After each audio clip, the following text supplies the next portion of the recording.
22 victimes civiles, sans doute plus, puisque les secours sont encore en train de déblayer les décombres de ces frappes. Des images très impressionnantes, bien sûr. Marion Parizet, ce sont des frappes qui sont faites pour marquer, pour traumatiser l'Ukraine dans cette guerre d'usure qui s'installe. Donc il y a des objectifs stratégiques et il y a des objectifs, en effet, qui sont des objectifs plus psychologiques. Et là, en l'occurrence, la Russie n'a pas forcément besoin de s'embarrasser parce qu'elle veut créer son propre narratif. Son narratif, avant tout, à visée intérieure pour pouvoir expliquer en quoi cette guerre est légitime. Et indirectement, ils ont eu les moyens avec le rapport d'Amnesty International qui pointait du doigt que les forces ukrainiennes, parfois, étaient aux côtés de civils dans des lieux qui étaient des lieux, en effet, des écoles, etc., mais il pouvait y être également pour protéger les civils. Cet argument-là, il peut être utilisé et inversé par les Russes pour dire, en fait, on les a ciblés, pas juste pour cibler des civils, mais parce que à l'intérieur se cachaient des éléments nazis, se cachaient des forces russes, se cachaient...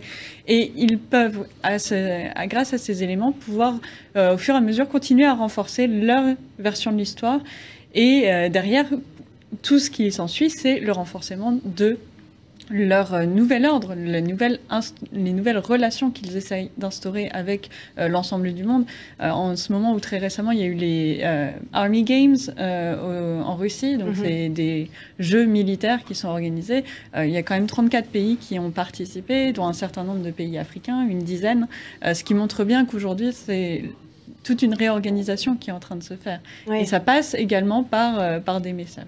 Le facteur temps est extrêmement important dans l'effet que peut avoir, l'effet dissuasif que peut avoir la mise en place d'un tribunal spécifique. Parce que aujourd'hui, la guerre dans laquelle s'inscrit la Russie, c'est une guerre contre l'Occident directement.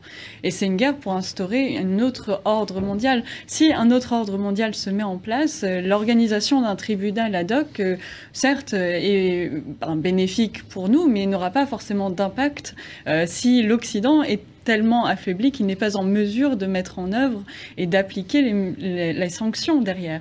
Donc au final, la question du temps et de la sortie, de l'issue de la guerre est extrêmement importante. Et c'est pour ça qu'aujourd'hui, on s'inscrit également dans une guerre qui va être une guerre de long terme, parce qu'aucun des deux parties n'a intérêt, aucune des deux parties n'a intérêt à perdre, parce que c'est pas simplement perdre une bataille, c'est perdre un combat beaucoup plus civilisationnel que simplement une guerre de territoire. Et Poutine, le jour où il perd la guerre, il perd le pouvoir. Donc je pense que lui, ça maintenant, il s'est enferré dans une guerre qu'il ne maîtrise plus, mais pour laquelle il ne peut que sortir vainqueur, ou bien sinon c'est terminé pour lui. Oui. Voilà. Oui, Marion. Oui, je rejoins cette analyse sur le fait qu'aujourd'hui, en plus, l'accélération et le positionnement de Zelensky vient participer à cette dynamique-là.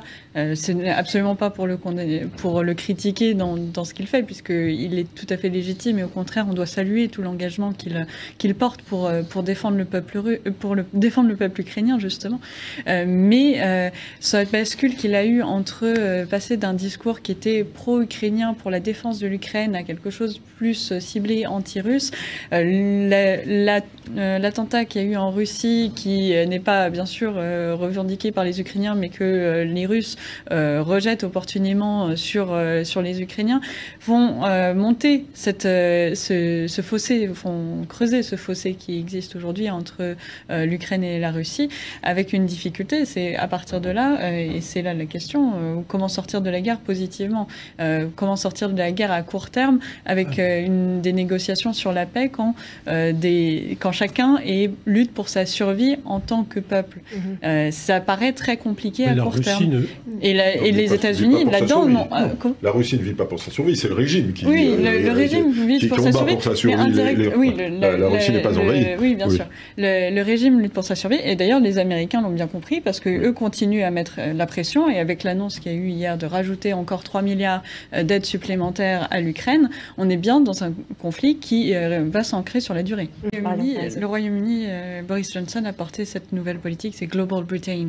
C'est cette volonté en fait de redonner à la Grande-Bretagne sa grandeur, son rayonnement international et sa liberté qui passe du coup par le Brexit. Mais le Brexit a été très difficile sur le plan intérieur parce que voilà, le Brexit a été très dur derrière parce que ça voulait dire la fin de tous les accords qui étaient passés à travers l'Union européenne avec un certain nombre de pays. Donc la nécessité de reprendre tout à la base sur les relations à travers le monde, ce qui donne un rééquilibrage, mais aussi du coup un choix volontaire aussi des Britanniques de ne pas tomber un peu du train, on va dire, et de ne pas se laisser finalement dépasser dans cette histoire parce que leur combat aujourd'hui, c'est de pouvoir dire le Brexit, il est faisable et il a réussi et on s'en sort bien et ça passe par cette gain déjà sur le plan national, il faut qu'ils arrivent à sortir de leur pétrin, ce qui n'est pas forcément évident, mais aussi à l'international de réussir à conserver les moyens de garder la main sur leur destin parce que c'était ça aussi, c'était cette idée de contrôle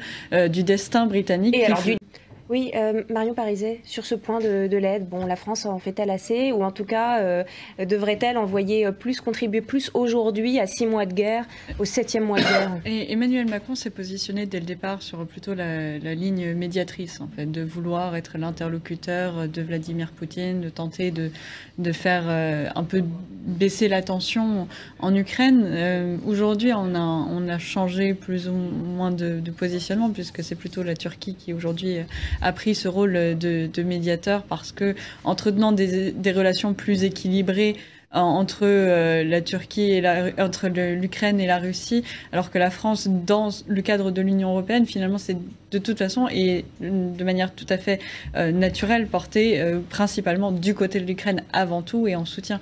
Alors, ce qu'on fait assez, on pourrait sans doute faire plus, mais il faut comprendre les contraintes aussi qui se posent à nous. La France, les armées françaises sont engagées en opération extérieure, elles sont également très mobilisées. C'est pas la même manière de pouvoir faire un appui que pour d'autres pays. Effectivement, on parle d'un pays où dans de nombreuses zones, il n'y a plus d'électricité, il n'y a plus de chauffage, donc il n'y a plus d'eau courante. On imagine pas bien comment ces populations vont pouvoir passer l'hiver. Ça veut dire déjà des déplacements de population supplémentaires potentiellement ou simplement déjà des populations qui vont être qui vont devoir survivre dans des conditions qui vont être très difficiles et au-delà des personnes déplacées d'ailleurs puisque les infrastructures civiles ont été grandement endommagées, que ce soit l'approvisionnement énergétique, etc., les transports, c'est bien ça toute la difficulté sur ce cas-là et c'est l'enjeu aussi de la durabilité de cette guerre parce que aujourd'hui